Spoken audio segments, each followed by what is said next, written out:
Amén. Pues bueno, vamos a considerar este tema bastante delicado, que es hacer la voluntad de Dios o estar en el centro de la voluntad de Dios o cómo hacer la voluntad de Dios. Y es algo que nos concierne a todos, que nos atañe a todos.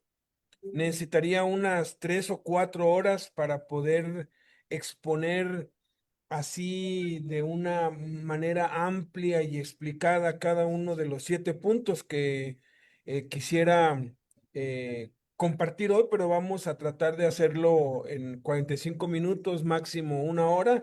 Ténganme paciencia, pero es muy importante lo que vamos a ver. Empecemos por considerar lo que dijo Jesús en Mateo capítulo 7. En Mateo capítulo 7 dice en el versículo 21 al versículo 23, dice algo muy desconcertante. Cuando yo lo leí hace muchos años, no lo entendí, lo estudié y lo entendí menos hasta que Dios, a través del tiempo y de estudiar, investigar, escudriñar, Dios me fue dando luz y aprendiendo de muchos otros, he podido llegar a descifrar, a discernir y espero que tú ya lo hayas hecho y si no, hoy lo vas a hacer. Dice aquí en Mateo capítulo 7 del 21 al 23, no todo el que me dice, Señor, Señor, entrará en el reino de los cielos, sino el que hace la voluntad de mi Padre que está en los cielos. Muchos me dirán en aquel día, Señor, Señor, no profetizamos en tu nombre y en tu nombre echamos fuera demonios y en tu nombre hicimos muchos milagros. Y entonces les declararé, nunca los conocí, apártense de mí, hacedores de maldad. A mí se me enseñó desde que yo empecé, desde que Cristo me rescató, que para ser salvos hay que confesar el nombre de el Señor Jesús, que somos salvos por gracia, no somos salvos por obras, que si confesamos con nuestra boca que Jesús es el Señor y creemos en nuestro corazón que Dios lo levantó a los muertos, seremos salvos, que al hacer una confesión de fe, entonces somos salvos, ¿no? Entonces, si nosotros confesamos a Jesús como Señor, pues ya somos salvos, ¿no? Y aquí nos menciona una serie, por lo menos, de 3 grupos de personas que, de acuerdo a lo que también aprendí en ese tiempo, es que, pues, aquel que echa fuera demonios, aquel que profetiza, aquel que hace milagros, es porque está lleno con el Espíritu Santo y tiene el poder de Dios y que solamente quienes están con el poder de Dios, que están con la unción del Espíritu Santo, que era algo que se enfatizaba mucho en ese tiempo, solamente a través del Espíritu se podía profetizar, se podrían hacer milagros y se podrían echar fuera demonios, ¿no? Entonces, de pronto aquí es donde los cables se me cruzaron y dije, bueno, pues si estos, que dice aquí muchos, no dice algunos, dice muchos, me dirán en aquel día, Señor, Señor, fíjate, confesando que Jesús es el Señor, no profetizamos en tu nombre, fíjate, profetizaron no en nombre de ellos, no eran falsos profetas, o sea, no estamos aquí hablando de profecías falsas. Estamos hablando aquí de que estaban profetizando en nombre de Jesús. Y luego dice, y en tu nombre echamos fuera demonios. Los demonios solamente obedecen al nombre de Jesús. Y luego dice, y en tu nombre hicimos muchos milagros. Y no habla de milagros falsos o milagros engañosos, sino está hablando aquí de señales reales. Y dice aquí que Jesús les va a declarar, nunca los conocí, apártense de mí, hacedores de maldad. Y yo no podía conciliar la verdad de, pues somos salvos por medio de la fe, por medio de confesar a Jesús como Señor, y de pronto, pues en el día final, pues vas a irte al infierno, ¿no? Entonces, cuando analizamos esto, siempre cuando queramos comprobar una verdad con otra, hay que ir al contexto. Y sí, somos salvos por medio de la fe y no por obras. Pero el contexto nos muestra más. El versículo 8 y 9 dice que somos salvos por medio de la fe, no por obras para que nadie se gloríe. Y luego dice que somos hechura de Dios en el versículo 10. Dice, porque somos hechura de Dios, creados en Cristo Jesús para buenas obras. Entonces, el hecho de que alguien confiese a Jesús como Señor, sí lo salva, pero es importante entender si esa confesión no fue nada más de labios para afuera o fue una cuestión intelectual, porque también Romanos 10:9 dice así: si confesares con tu boca que Jesús es el Señor, pero luego dice, y creyeres en tu corazón que Dios lo levantó de los muertos, serás salvo. Entonces no es suficiente con confesar con la boca.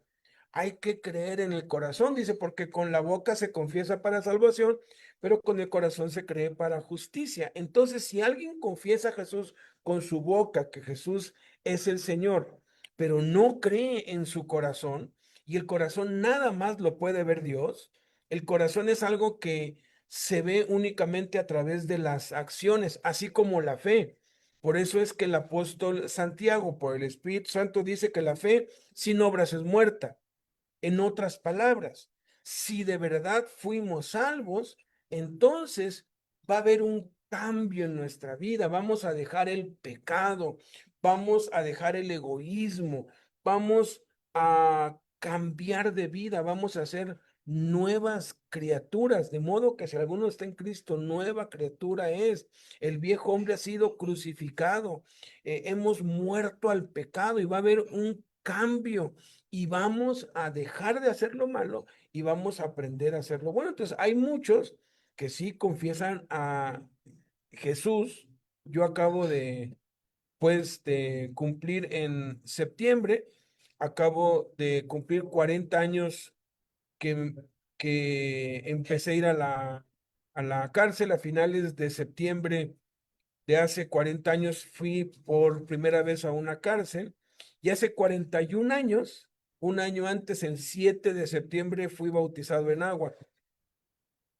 Y en estos 40 años yo he visto a muchos que han recibido a Jesús, que incluso se han bautizado, pero que se han apartado de Dios y hasta el día de hoy siguen apartados del evangelio, viviendo en sus delitos y pecados.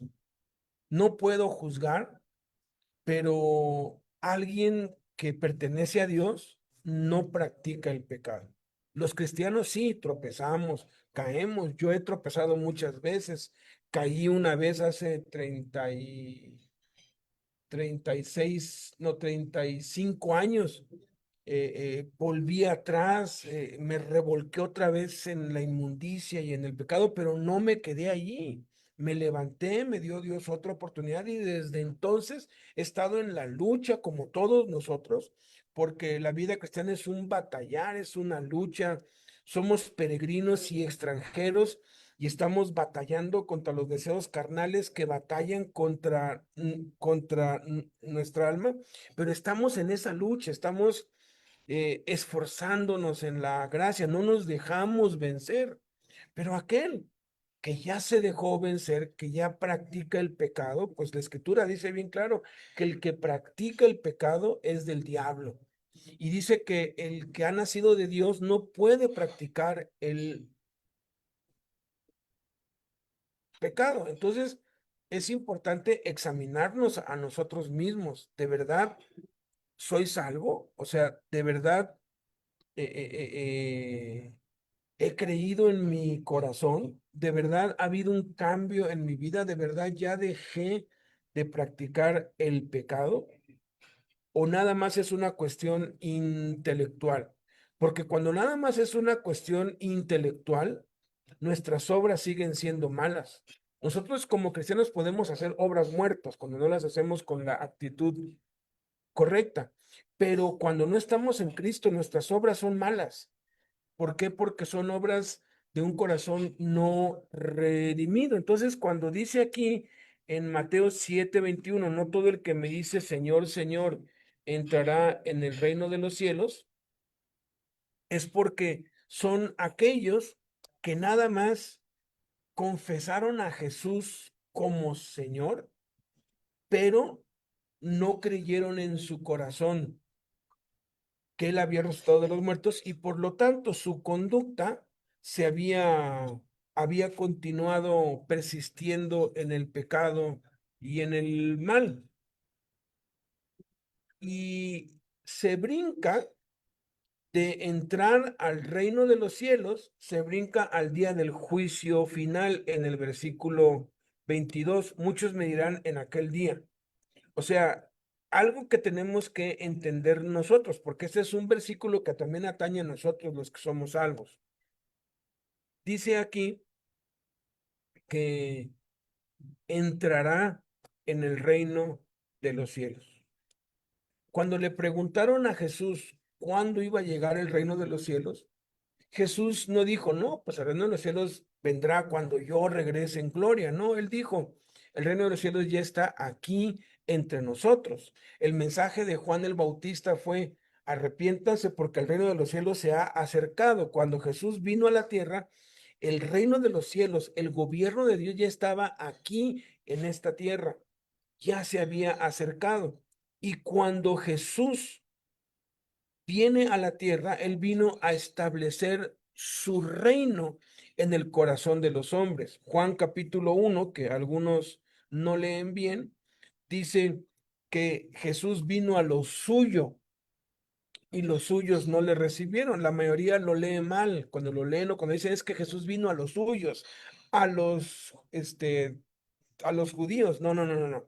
Juan 1 dice, Jesús vino a lo suyo. ¿Qué era lo suyo? Establecer el reino de Dios en nuestro corazón. Y eso se establece por medio del nuevo nacimiento. Jesús a Nicodemo se lo dijo.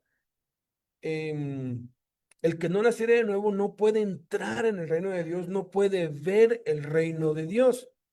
Y cuando examinamos las cartas de Pablo, a los Gálatas, por ejemplo, les dice a los cristianos, les dice que si ellos practican ciertas cosas, no van a entrar al reino de Dios. Y en el contexto estamos hablando de que no es que se van a ir al infierno, sino que el reino de Dios tenemos que verlo nosotros en en dos planos. Uno es el plano de esta tierra mientras estamos en esta tierra y otro es el plano del día del juicio final, el plano a futuro.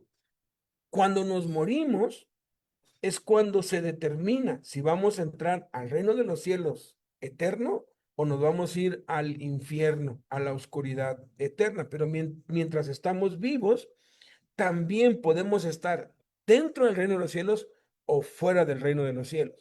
Alguien que no ha creído en su corazón está fuera del reino de los cielos durante toda su vida. Nunca experimenta el reino de Dios, muere y se va a las tinieblas por la eternidad. Pero alguien que ya nació de nuevo, que conoce a Cristo, sí experimenta el reino de los cielos y por su desobediencia, por su negligencia, por su imprudencia, por su descuido, por su ignorancia, puede ser sacado del reino de los cielos. No perder su salvación, sino ser sacado del reino de los cielos y no disfrutar del reino de los cielos. ¿Qué es el reino de los cielos? ¿O cómo puedo yo eh, eh, eh, em, saber si estoy viviendo? Porque es muy evidente cuando una persona está viviendo en el reino de los cielos y cuando una persona no está viviendo en el reino de los cielos. Entonces, si algo de lo que voy a decir a continuación se aplica en tu vida, o es una norma en tu vida, o es algo que gobierna tu vida, porque estamos hablando del reino, es un gobierno. Entonces, quiere decir que si lo que vamos a considerar ahorita gobierna tu vida, estás dentro del reino. Pero si otras cosas que vamos a ver ahorita son las que gobiernan tu vida, tú no estás dentro del reino de los cielos, y la razón es porque no estás haciendo la perfecta voluntad de Dios. Por eso es que dice, no todo el que me dice Señor, Señor, entrará en el reino de los cielos. O sea, si yo no hago la voluntad de Dios, no voy a entrar, porque Él dice, solamente los que hacen la voluntad de mi Padre son los que entran al reino de los cielos. Y en Romanos capítulo 14, versículo 17, nos explica el Espíritu Santo lo que no es y lo que sí es el reino de los cielos. Dice Romanos 14, 17, porque el reino de Dios, y aclaro, reino de Dios y reino de los cielos son sinónimos. Yo te puedo demostrar haciendo un análisis, poniendo todos los versículos que hablan sobre el reino de los cielos en Mateo y todos los que hablan del reino de Dios en Marcos, Lucas y Juan, y se entrelazan, son sinónimos. Reino de los cielos y reino de Dios es exactamente lo mismo. ¿Ok? Eso lo debes tener bastante claro porque hay algunos que enseñan que no, que se está refiriendo a dos cosas diferentes, pero son sinónimos. Es lo mismo dicho en otras palabras, porque el reino de los cielos, pues es donde Dios es el que gobierna en los cielos, reino de Dios y reino de los cielos es lo mismo, ¿no? Entonces, dice aquí en Romanos 14, 17, porque el reino de Dios no es comida ni bebida, no son cosas externas, no son cuestiones de liturgia o de rituales, sino, y menciona aquí tres cosas: justicia, paz y gozo en el Espíritu Santo. Guarda eso en tu mente: justicia, paz y gozo. Y vamos a Primera de Corintios, capítulo 4.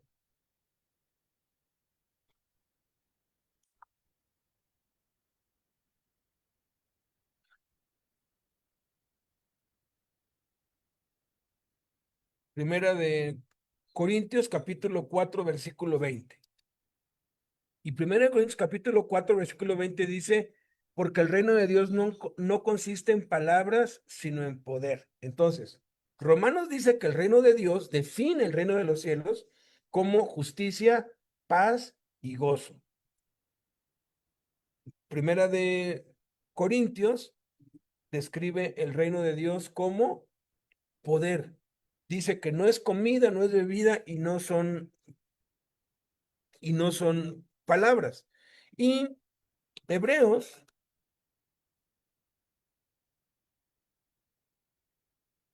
Hebreos capítulo 12, versículo 28. Hebreos capítulo 12, versículo 28. Dice, así que recibiendo nosotros un reino inconmovible, tengamos gratitud y mediante ella sirvamos a Dios, agradándole con temor y reverencia. Habla de un reino inconmovible. Y en el contexto está comparando el antiguo pacto con el nuevo pacto, está comparando el tabernáculo, el templo, con las cosas espirituales y eternas que tenemos hoy. Entonces, el reino de Dios bíblicamente se define con 5 atributos: justicia, paz, gozo, poder, y la inconmovibilidad lo podríamos llamar como estabilidad. Vamos a hacernos un examen a nosotros mismos. Vamos a examinar nuestras vidas, porque segunda de Corintios capítulo 13 dice, examinaos a vosotros mismos. O sea, hazte una prueba y sé honesto contigo mismo. Esto no lo tienes que decir aquí ni escribir en el chat. Tienes que ser honesto contigo mismo. Tu vida está gobernada por la justicia. La justicia de la que habla aquí es rectitud. Hay varias palabras en griego y en hebreo para la palabra justicia. Una es la justicia humana, que es la de los tribunales, la de los jueces y los magistrados, la pues justicia pues penal. Otra es la justicia divina, que es la justicia de Dios, y hay un tercer tipo de justicia que es la justicia comercial, que es la que se utiliza en Proverbios cuando dice pesas justas, balanzas justas son de agrado a Dios. Pesas injustas, balanzas injustas, alteradas, son abominación para Dios. Está hablando de la rectitud en nuestros tratos comerciales principalmente. Todos, sin excepción, todos vendemos algo. Una vez uno me dijo, no, yo no vendo nada, yo lavo los baños allí en las oficinas de, pues, gobierno dentro de la cárcel. Le dije, tú estás vendiendo tu tiempo, estás vendiendo lo que sabes, porque no todos saben lavar baños, pero él se alquila para que por un pago, por algún favor, por algo que le dan, entonces pueda recibir él eso a cambio de lo que hace. Necesitamos vivir de algo. Todos tenemos algún trabajo por medio del cual nosotros vivimos. Todos estamos en un intercambio, ¿no? Algunos que Dios nos ha llamado a pues dejarlo todo. En 1995 Dios me mandó a mí que yo dejara todo. Yo ya tenía 9 años, casi 10 años, pues trabajando en bancos y en varias empresas con la carrera que yo acabé, con el oficio, con lo que yo sé hacer, y Dios me dio la orden de dejar todo y nada más trabajar para Él. Y me dijo Dios, bueno, yo le dije, bueno, ¿y de qué voy a vivir ahora? Y Dios me dijo, vas a vivir de mí, de los diezmos y de las ofrendas. Y Dios estableció que los que le sirven a Él vivan de los diezmos y de las ofrendas, porque los diezmos le pertenecen a Dios. Y le dije, pero yo no tengo una iglesia, yo no tengo pues un espacio donde yo pueda pasar la charola para pues pedir los diezmos, ¿no? Yo voy a las cárceles y ¿cuántos de aquí sabemos que en las cárceles uno no va a recibir, uno más bien va a dar, uno tiene que ir con algo, ¿no? Por eso decía Jaime que son demasiado poquitos los predicadores que van a la cárcel porque allí no hay diezmos, ¿no? Entonces, Dios me dijo que yo confiara en Él, que yo le trabajara a Él y que Él se iba a encargar de sostenerme con los diezmos y ofrendas de su pueblo. Y la verdad fue un paso bastante difícil para mí, pero lo di y desde 1995 hasta la fecha, todavía no sé cómo voy a llegar a fin de mes, pero siempre llego.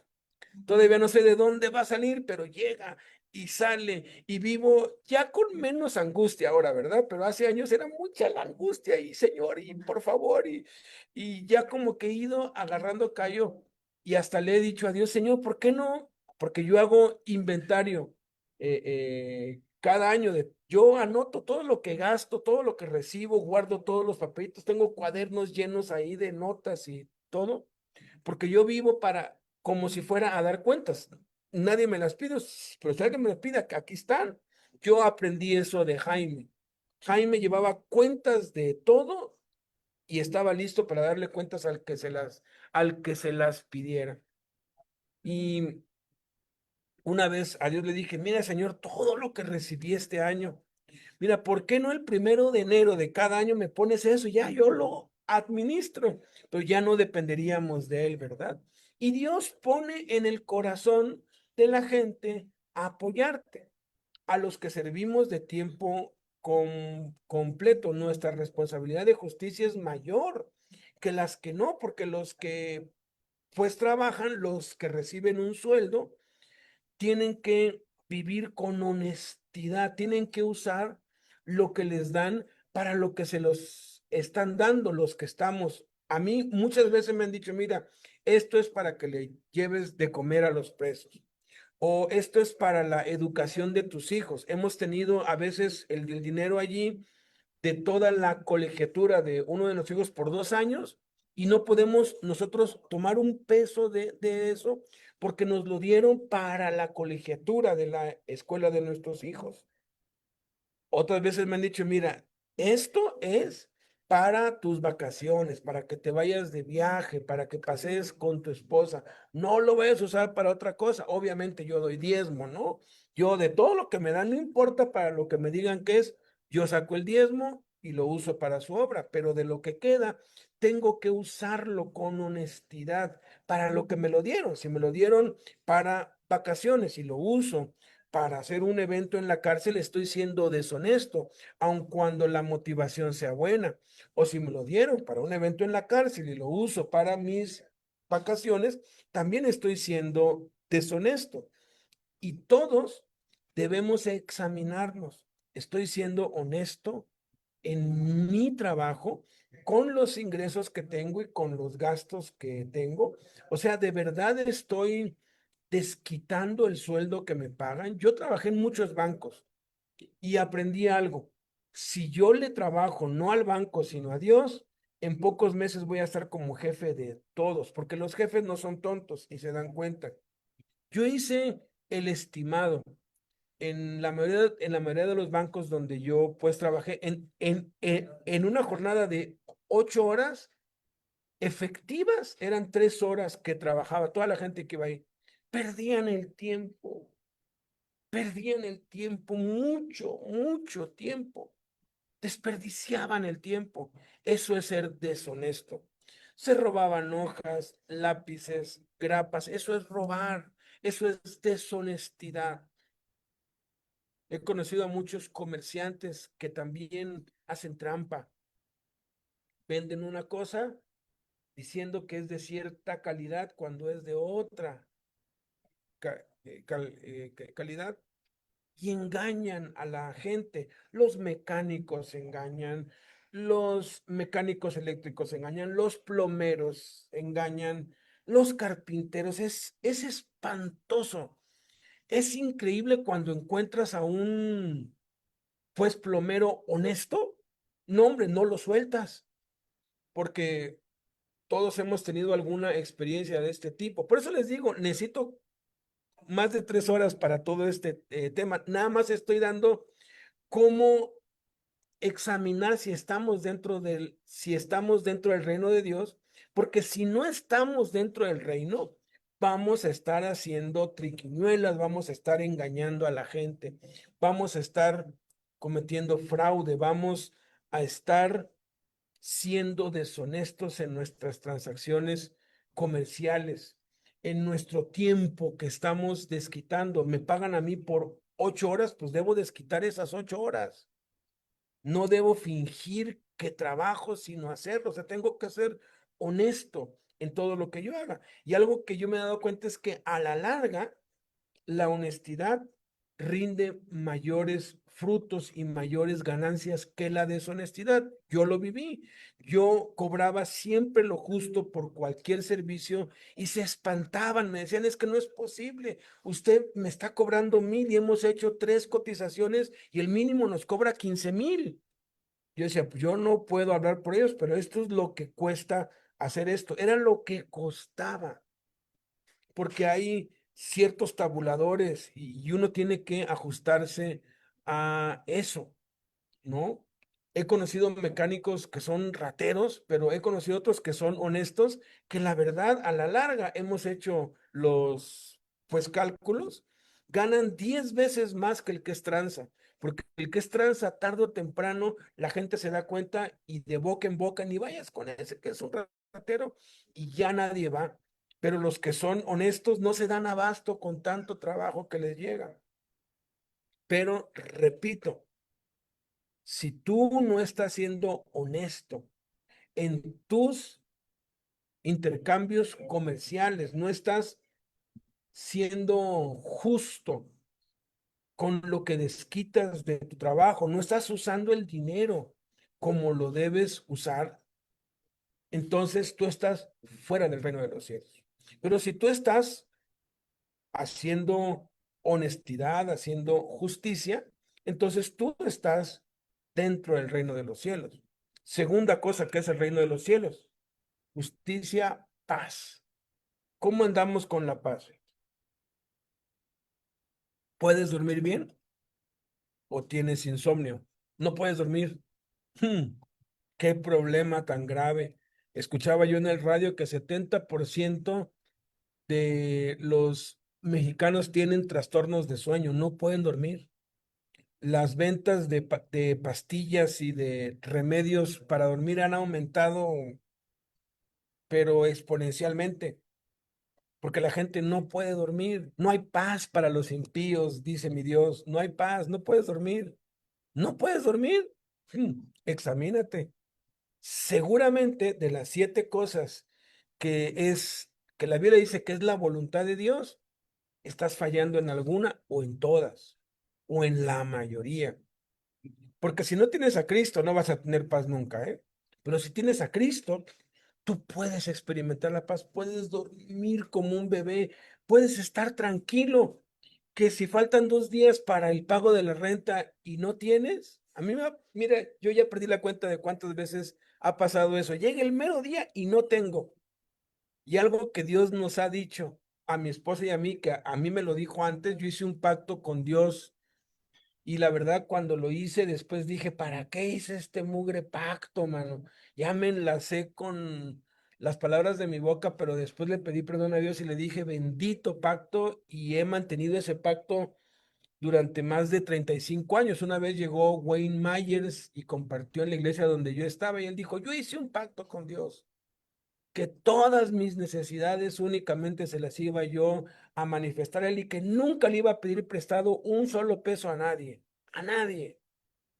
porque tengo un padre y si él quiere que yo pase hambre, pues pasaré hambre, pero él es mi Dios y que él le había dicho a Dios, yo me voy a ocupar de tus asuntos, si quieres, ocúpate de los míos, así le dijo Wayne Myers. Y entonces hizo, hizo el llamado hasta el último. Pasen al frente los que de verdad, pero de verdad querían hacer ese pacto. Mira, fuimos como 10 de una congregación como de 500 personas. Como 10 nada más pasamos. Y ha sido una bendición. Dios me ha dejado con hambre muchas veces, muchas veces. He tenido que ayunar obligatoriamente. Cuando estaba solo, pues no había bronca, ¿no?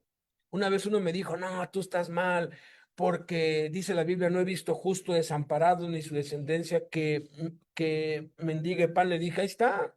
A mí no me ha desamparado nunca, me ha dejado con hambre un montón de veces, pero no me ha desamparado y no le he mendigado a nadie.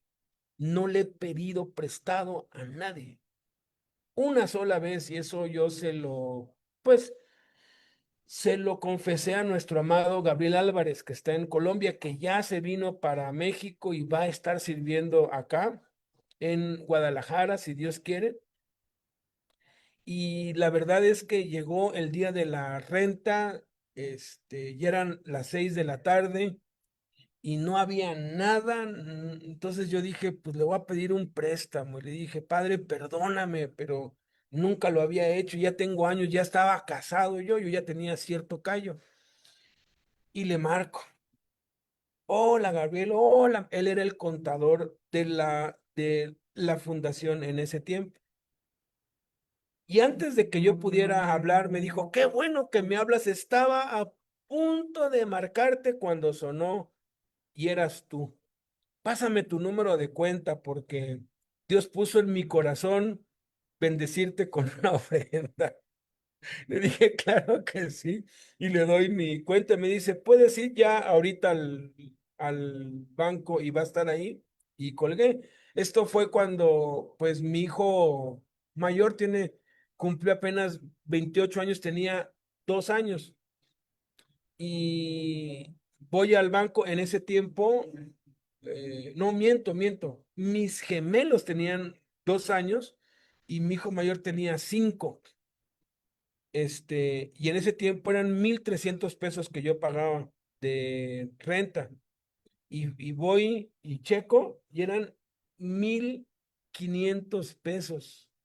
que había puesto, saqué el diezmo, 150, todavía sobró 50 pesos para comprar tortillas y cosas baratas para pues poder comer y pagué la renta. Dios nunca, nunca nos ha dejado porque Él es fiel. Pero ese tipo de angustia a muchos les quita el sueño. Tú le puedes preguntar a, pues Blanquita, y gracias a Dios sigo durmiendo bien. Hay días que de pronto no puedo dormir. Y digo, ¿por qué no puedo dormir? Esta serie de los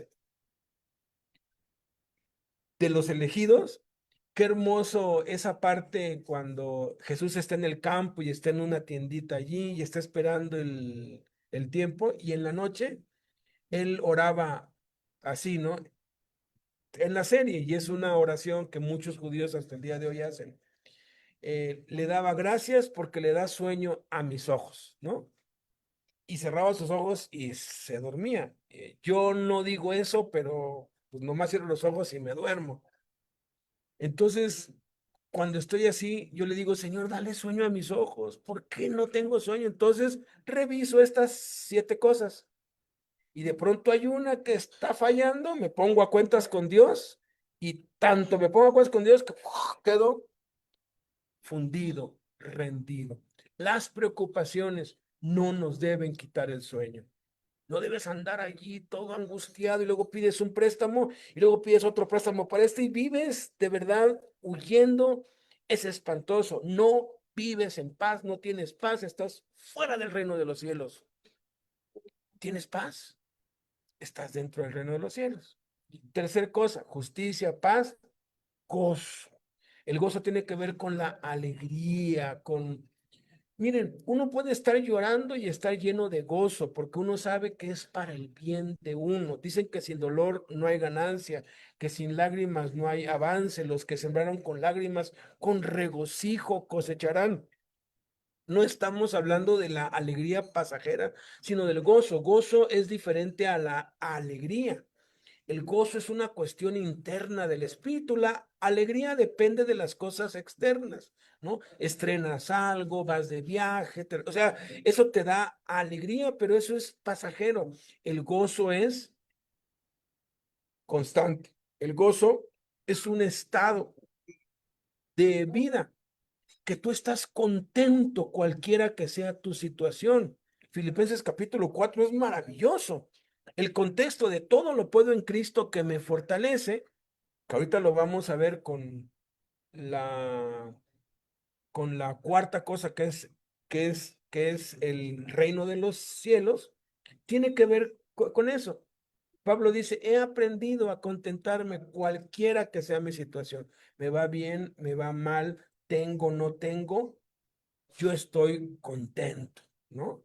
Como esa canción de José Alfredo Jiménez, ¿verdad? Yo sigo siendo el rey con dinero y sin dinero, pues nosotros con dinero y sin dinero no seguimos, bueno, somos reyes, porque en Cristo somos reyes, pero estamos contentos, nos podemos alegrar en Cristo y estar contentos a pesar de que todo vaya mal.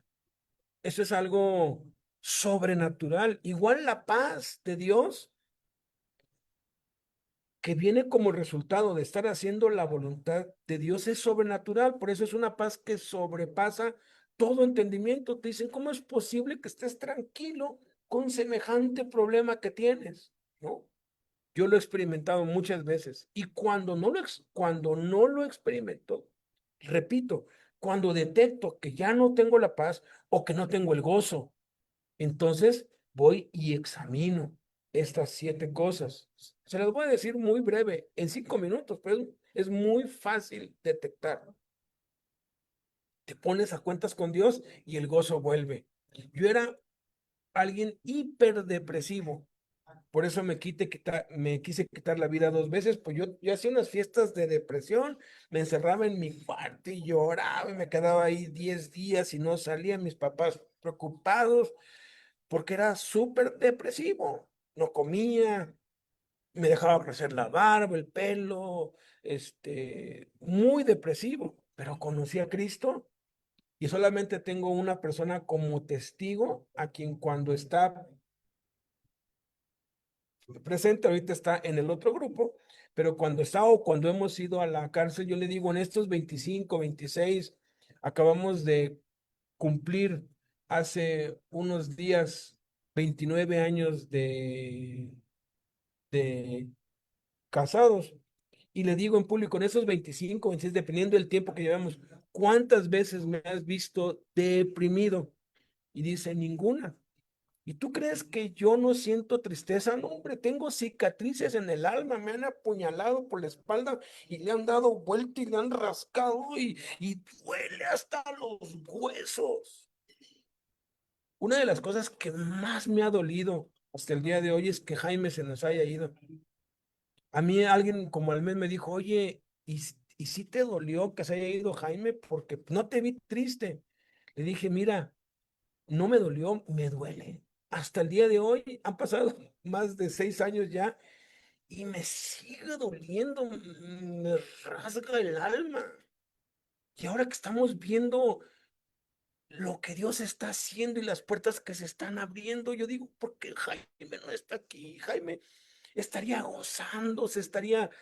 y es un dolor adentro, espantoso, pero no me quita el gozo, no me tumba, no me lleva a estar allí, pobre de mí.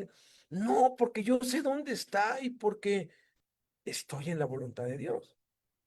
Pero a veces la tristeza empieza a socavarme, a hundirme, y entonces me doy cuenta, y ahora, ¿por qué esto me está desanimando? ¿Por qué ya no quiero, por qué ya no quiero seguir? ¿Por qué?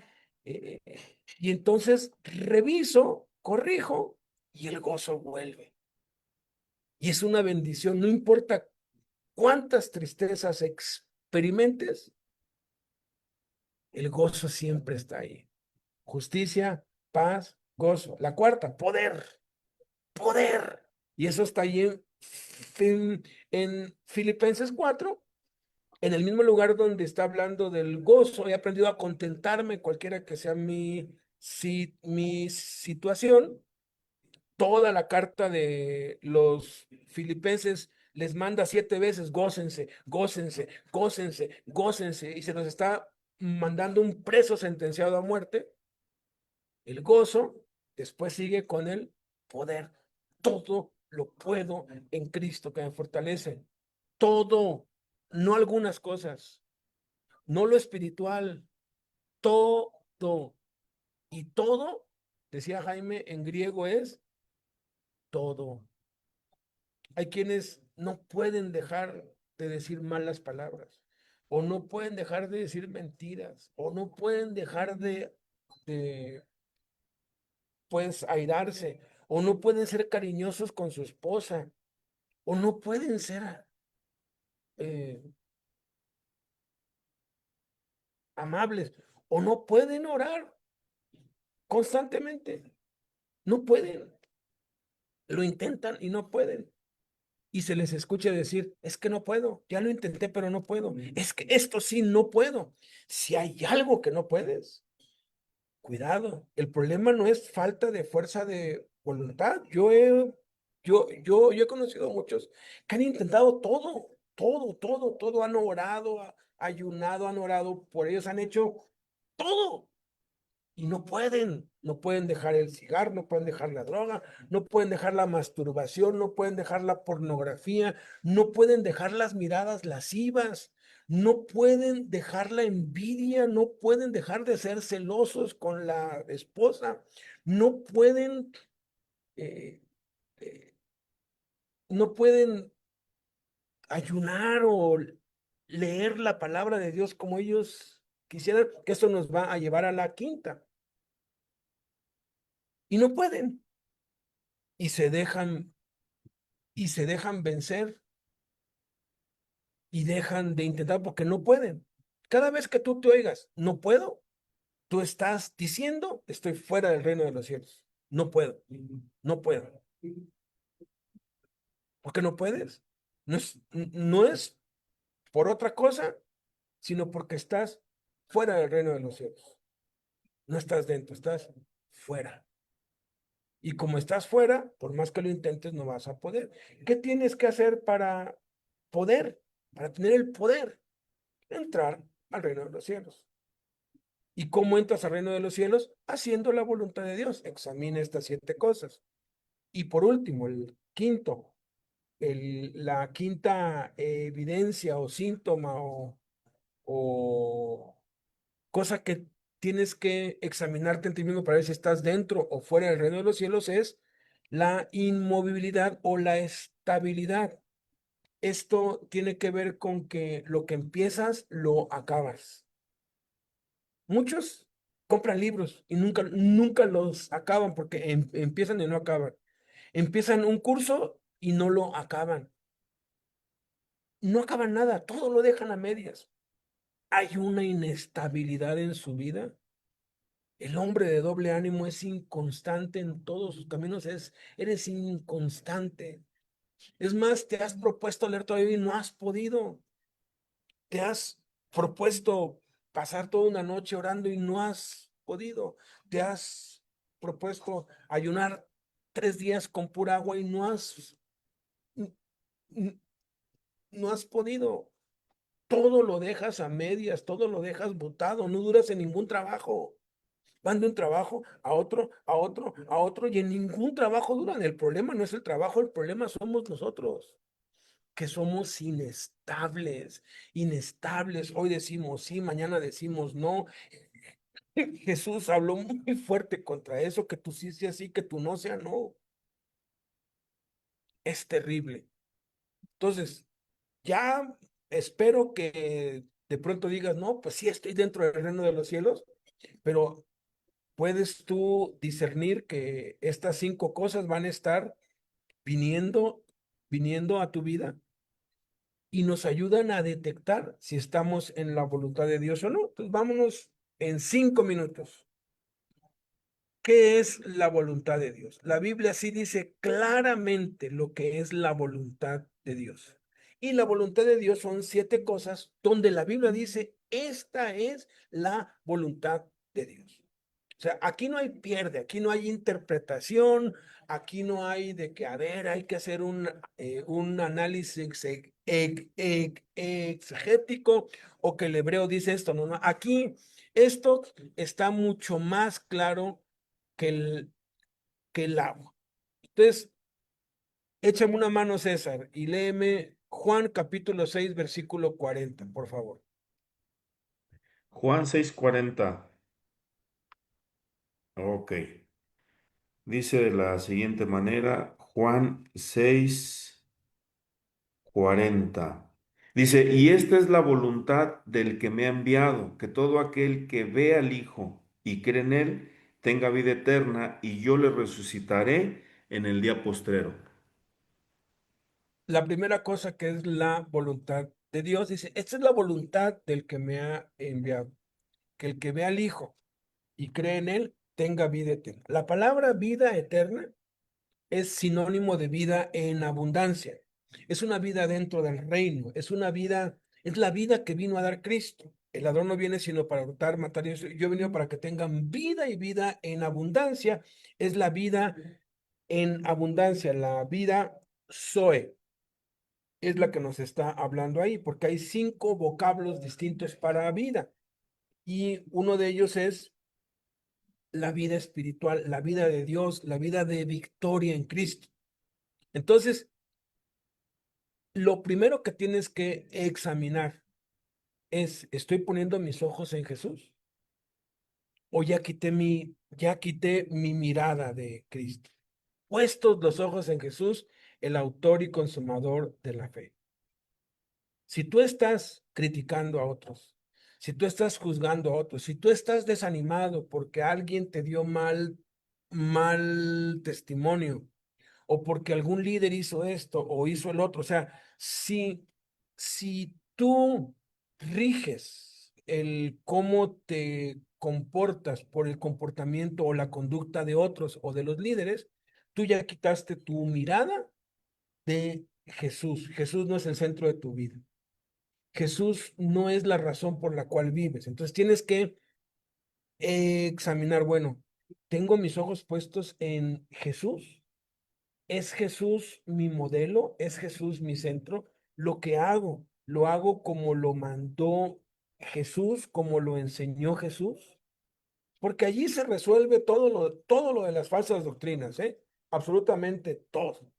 Yo no tengo ningún problema por saber si algo es de Dios o no es de Dios. Si Jesús lo enseñó, o sus discípulos, o Jesús lo practicó, o sus discípulos, yo lo enseño y lo practico. Una vez alguien en la pena me dijo, no, es que hermano, si alguien no vomita, el demonio no se sale. Le dije, ¿y dónde está eso? ¿Cuándo dijo Jesús o cuándo Jesús echó fuera un demonio y entonces el endemoniado vomitó? ¿Cuándo? ¿Dónde está? No, pues no está allí. Entonces, de dónde sacas eso? Es que este libro, aquí está este libro, Cerdos en la Sala, dice que la experiencia de él, la Ese no experiencia de lo él vi. es una cosa, Ese tampoco, lo pero tenemos. lo que la escritura dice es otra. Entonces, yo no tengo que basarme a la experiencia. Puede ser que algún demonio salga cuando alguien vomita. Eso no lo podemos negar porque el espíritu puede hacer lo que él quiera. Pero asegurar que para que un demonio salga, tiene que vomitar, eso ya es una doctrina falsa. Es una herejía. No es algo que dijo Cristo. Entonces, ¿es Jesús tu regla, tu guía, tu centro? Segunda cosa que es la voluntad de Dios y vamos en orden cronológico, en orden como fue apareciendo. En el orden histórico, cronológico, la segunda mención a la voluntad de Dios está en primera de Tesalonicenses 4:3. Adelante, César. Primera de Tesalonicenses 4:3. Es la segunda mención a la voluntad de Dios desde que Jesús murió, resucitó y ascendió al cielo. Dice, pues la voluntad de Dios es nuestra santificación, que nos apartemos de fornicación. Muchos que de pronto están oyendo esto y dicen, no, pues la neta, pues yo no puedo dormir y pues tengo deudas y pues tengo, o sea, de las 5 cosas, te identificaste con casi todas. Yo me he encontrado a muchos que es porque todavía viven en unión libre. Están desobedeciendo a Dios. Están viviendo en fornicación. Están arruinando sus vidas y las de sus hijos. Están sobreviviendo. Ya conocen a Cristo, sí, pero están viviendo en pecado. ¿Qué es lo que tienen que hacer? Pongan orden en su vida. He conocido jóvenes que ya se les hizo un hábito visitar prostitutas o contratar prostitutas. Ahora ya aquí con el celular como si estuvieras pidiendo una pizza. Ya pides. No, pues es que Dios sabe que estoy solo. Pues si tú estás fornicando, si tú estás practicando el sexo fuera del matrimonio, tú estás fuera del reino de Dios. No puedes tener justicia, ni paz, ni gozo, ni poder, ni estabilidad. Te estás arruinando. Cualquier otro pecado que el hombre comete está fuera del cuerpo, más el que fornica contra su propio cuerpo peca. Si la raíz de todos los males,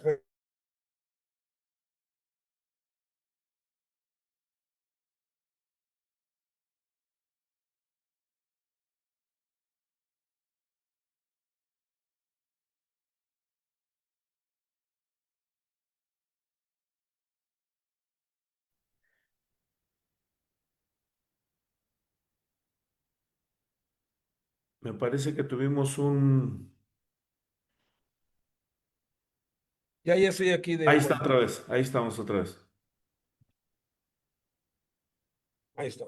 Entonces, si la raíz de todos los males es el amor al dinero, la raíz de todas las consecuencias es la fornicación y es gravísimo, gravísimo. Si tú estás viendo pornografía, si tú estás ya cediste a la masturbación, porque hay doctores cristianos que yo los he oído, no, la masturbación es buena, preferible eso, a ir con una chica.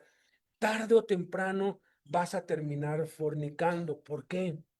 Porque es un vicio que va creciendo y cada vez pues demanda más. Te estás arruinando, estás ensuciándote, estás fuera de la voluntad de Dios. Por eso es que no tienes justicia, paz, gozo, ni poder, ni estabilidad. La tercer, la tercer mención de la voluntad de Dios está en el capítulo 5 versículo 18 de la primera a los tesalonicenses. Adelante.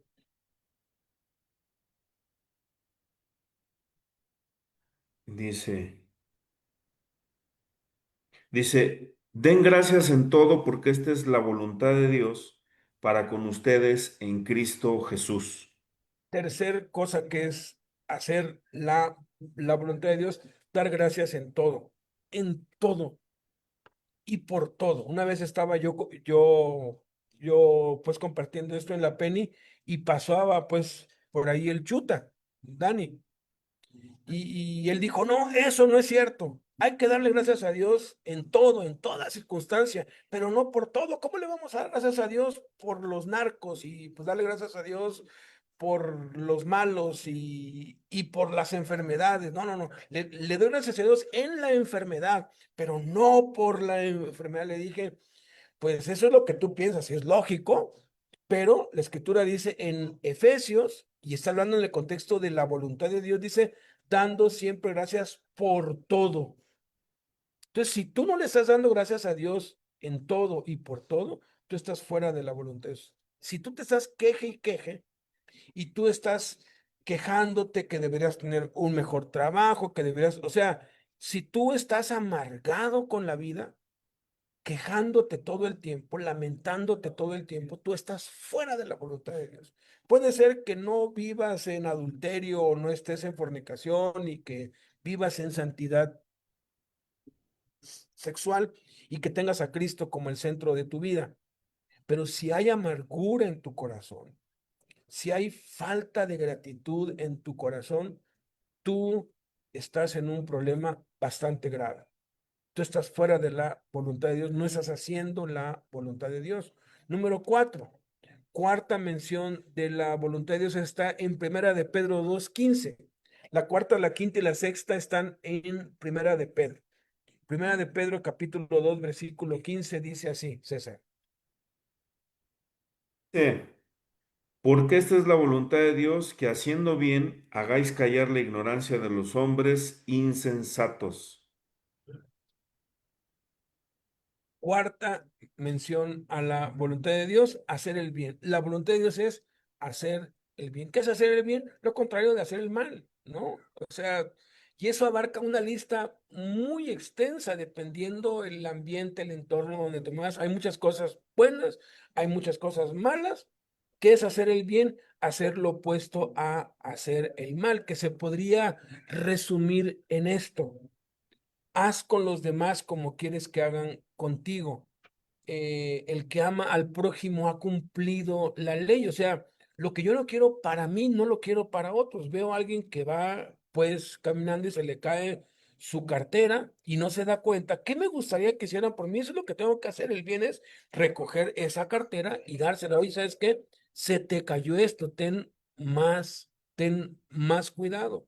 ¿Cómo quiero que lo hagan conmigo? Es como yo lo hago con otros, hacer el bien? Puede ser que no lo has hecho o que no lo estás haciendo. Estás fuera de la voluntad de Dios. Número 5, está en el capítulo 3 versículo 17. Otra vez ahí dice la voluntad de Dios. Dice, porque mejor es que padezcáis haciendo el bien, si la voluntad de Dios así lo quiere, que haciendo el mal. La quinta cosa que es hacer la, la voluntad de Dios es padecer.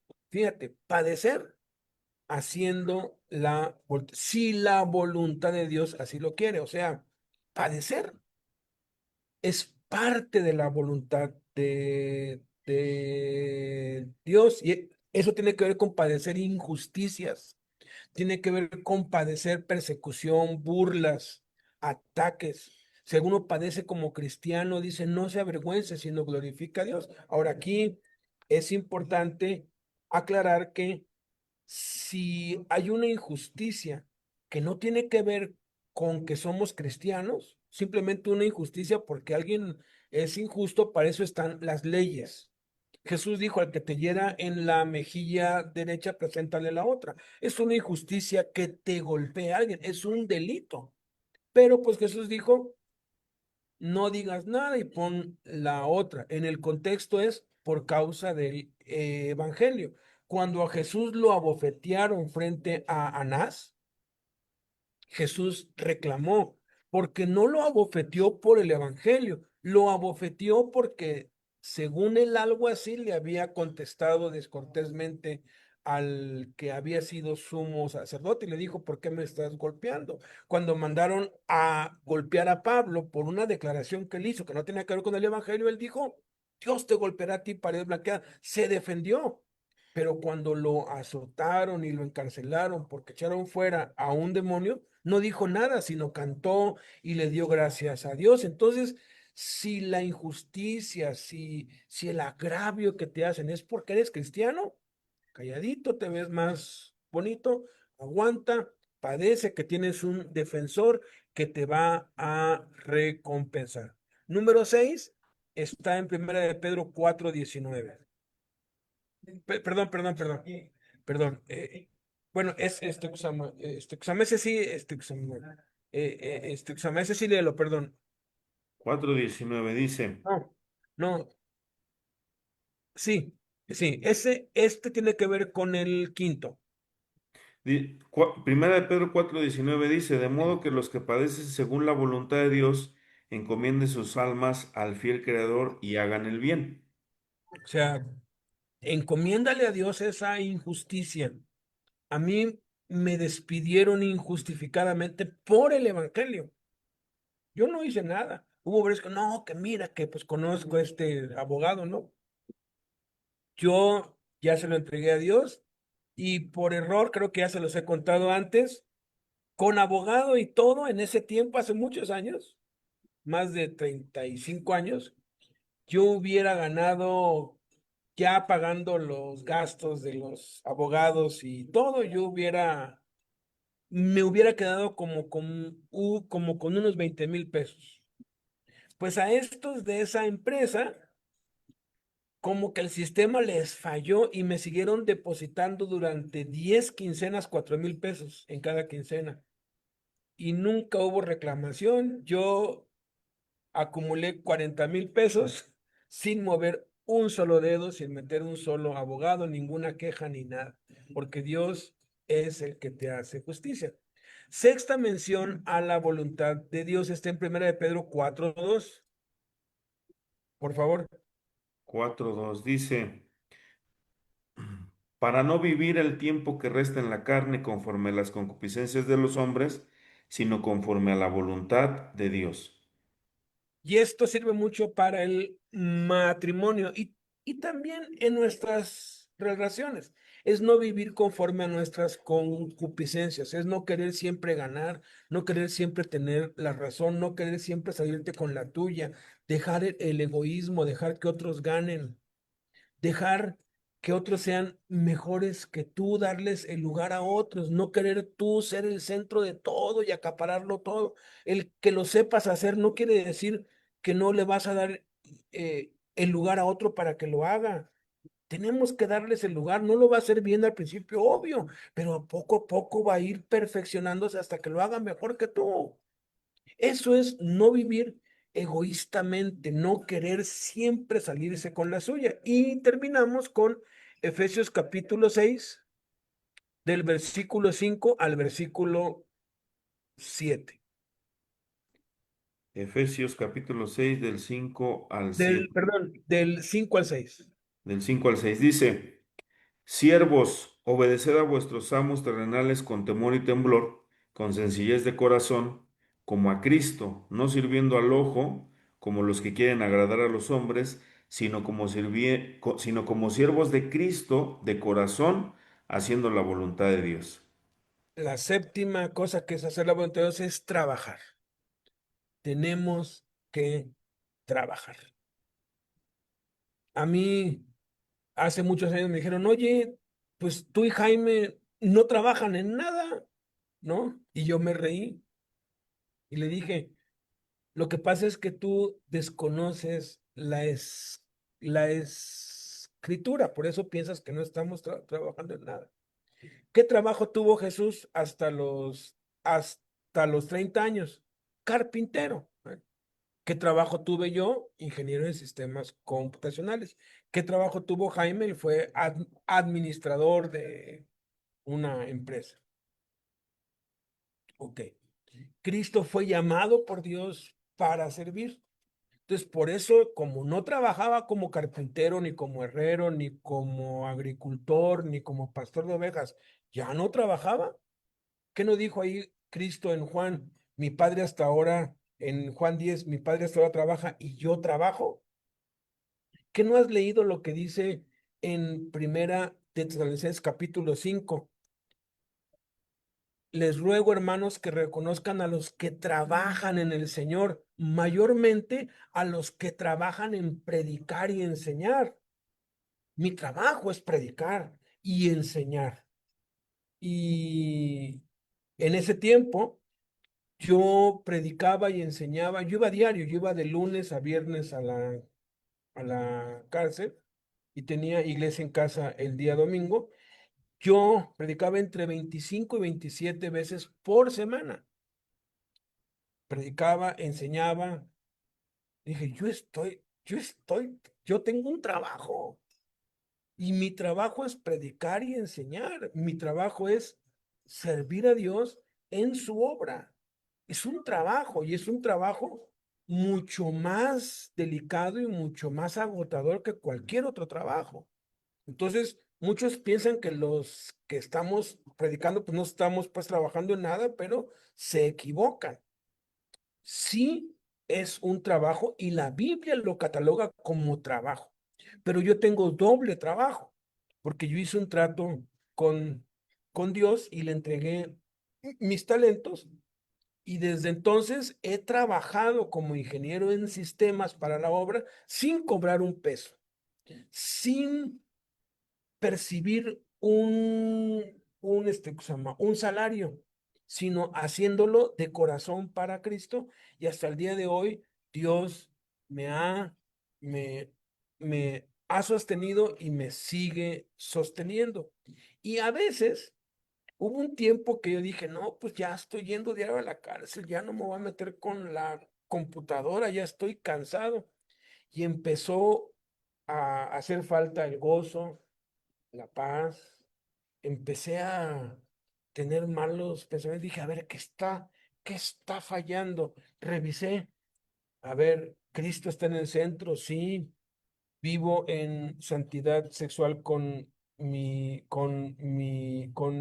esposa, sí. Le doy gracias a Dios en todo, sí. Este, ya no hago el bien, sí, ya no vivo conforme a mis concupiscencias, sí, padezco haciendo la voluntad de Dios, me han hecho injusticias y no he hecho nada, sí, el trabajo. Dije, Señor, pero yo estoy predicando y estoy enseñando y descubrí que a menos, fíjate, lo que me mostró Dios, que a menos que la predicación y la enseñanza me consuman las 40 horas laborales, o sea, 8 horas diarias, a menos que eso consuma la jornada laboral, es válido que no haga ninguna otra cosa. Pero en ese tiempo fue cuando quitaron los martes y los jueves. Yo iba de lunes a viernes, se puede quitar martes y jueves, nada más iba lunes, miércoles y viernes. Martes y jueves me la pachangueaba, ¿no?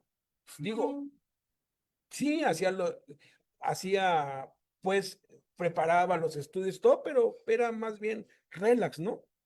Y de pronto dije, a ver, entro a las 10 a la cárcel, salgo a las 6, 8 horas, 3 por 8, 24. 24, me faltan 16 horas. Y fíjate, el no estar obedeciendo completamente la voluntad. Estaba trabajando a medias, porque si yo le estoy trabajando a Dios, le tengo que trabajar mínimo 40 horas, como cualquier obrero, como cualquier jornalero, como cualquier empleado, porque es un trabajo. Y entonces fue cuando dije, no, me faltan 16 horas.